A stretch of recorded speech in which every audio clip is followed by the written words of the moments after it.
C'est formidable de vous voir là, c'est un vrai plaisir. Racontez-nous, pourquoi? Parce qu'on ne peut pas vivre sans livres.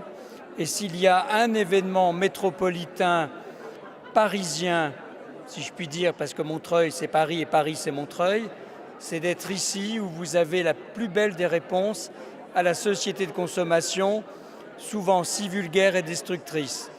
Et là, vous avez des citoyennes, des citoyens de partout, toute génération, toute sensibilité, de tout pays, papier ou sans papier, qui viennent en effet prendre, découvrir un auteur, une maison d'édition sur des sujets divers. Et ça fait société. Donc être ici, c'est apporter un soutien qui est celui de la ville de Paris, celui de la direction des affaires culturelles, du bureau du livre, mais c'est signifier que Paris n'est rien sans toutes ces villes qui sont autour. Nous sommes ensemble. Et c'est parce que nous sommes ensemble que nous faisons, comme je le disais, société. Et le livre, vous savez, c'est tellement mieux d'aller acheter un livre ou de l'emprunter que d'entrer dans une pharmacie. C'est pas moi qui vous dirai le contraire. Mais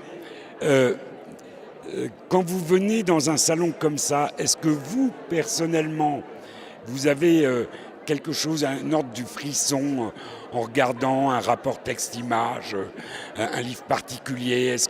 Est-ce que vous vous laissez entraîner par des coups de cœur?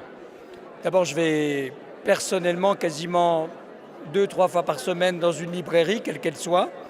Lorsque je suis dans une gare ou un aéroport, sans doute que le seul lieu que je fréquente, plutôt qu'une buvette ou d'acheter des objets, c'est d'aller regarder les livres. Et puis un livre, ça n'est pas seulement ce qui est écrit dedans, c'est aussi l'objet.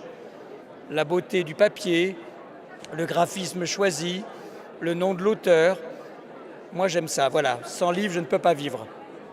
Eh bien, nous partageons ça et je vous souhaite une bonne inauguration et un excellent salon du livre à Montreuil. Merci beaucoup et vive le salon du livre de Montreuil.